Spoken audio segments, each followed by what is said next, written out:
আচ্ছা, আপনার যে ক্যান্সার ধরা হওয়ার পরে আপনি যে চিকিৎসা করেছিলেন অ্যালোপ্যাথিকে, আপনার কত টাকা চিকিৎসা খরচ হয়েছিল? 5 লাখ 6 লাখ। বিশেষ করে আমার সাথে MBBS doctor, DSMS doctor, BSMS ডাক্তাররা আছেন গণস্বাস্থ্য হোমিওতে, এবং আমরা সবাই সহযোদ্ধা হিসাবে নিয়ে কাজ করে আমরা যে সফলতা পেয়েছি তার একটু প্রমাণ আপনাদের সামনে তুলে ধরছি। ভাইজান, আপনার নাম? লিটন দাস। লিটন দাস। আপনার পিতার নাম? বলেন। বলাই দাস। আপনার ওয়াইফের মায়ের নাম? সরস্বতী দাস। সরস্বতী দাস। আপনার ওয়াইফের নাম? ওয়াইফ নাই, বিয়ে করেন নাই? আচ্ছা আচ্ছা। আপনার বাসা কোথায়? সায়দাবাদ, পুলিশ পেছনে। সায়দাবাদ, পুরান ঢাকা, পুলিশ বাড়ির পেছনে। কিভাবে কোথায় চিকিৎসায় যান, কিভাবে চিকিৎসা আপনার এই রোগ ধরা পড়ে, এবং কোথায় কোথায় চিকিৎসা করেছেন, এবং কিভাবে সুস্থ হয়েছেন একটু দেশবাসীর উদ্দেশ্যে বলেন। প্রথমে আমার 2-2.5 বছর আগে ক্যান্সার ধরা পড়ে, লাং ক্যান্সার। এখানে আমার অপারেশন হয়, একটা লাং চলে যায়, একটা লাং এটা ফেলা যায়, একটা রাখি।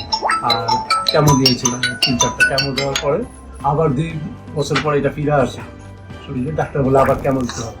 তো আমি আর কেমন না দিয়ে আপনার স্বর্ণপূর্ণ আপনাকে ফেসবুকে বিভিন্ন আপনি প্রথম যখন ডাক্তারের কাছে গেছেন, যাওয়ার পরে ধরা পড়ছে আপনার ক্যান্সার হয়েছে। হ্যাঁ, তো ক্যান্সার হওয়ার আগে আপনি ডাক্তারের কাছে গেছেন, আপনার কি প্রবলেম হতো? আমার কাশি হইতো, কাশি হইতো। কাশি হইতো আর শুকাই যেত। পর্যাপ্ত পরিমাণে কাশি হয়তো, তারপরে ডাক্তার দ্বারা গেছেন, ডাক্তার দ্বারা যাওয়ার পরে দেখা গেল আপনার লাং ক্যান্সার। তারপরে আপনি লাং কেটে ফেলেন, কেটে ফেলে 2 বছর মোটামুটি একটু সুস্থ থাকেন। তারপর আবার ক্যান্সার ব্যাক করে, আবার কফ টফ সব চলে আসে।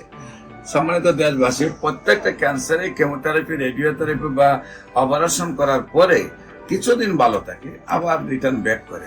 তারপরে আবার অপারেশন, আবার কেমোথেরাপি, আবার রেডিওথেরাপি দেওয়ার পরে আবার কিছুদিন ভালো থাকে, তারপরে আর চিকিৎসায় ধরে না, একসময় মৃত্যুর মুখে ঢেলে পড়ে। সবাইকে আমাদের অফিস ভিজিট করার আমন্ত্রণ জানিয়ে যে কোনো প্রয়োজনে স্ক্রিনে দেওয়া নম্বরে যোগাযোগ করার জন্য আহ্বান জানিয়ে শেষ করছি। সবাইকে ধন্যবাদ। আসসালামু আলাইকুম ওয়া রাহমাতুল্লাহি ওয়া বারাকাতুহু।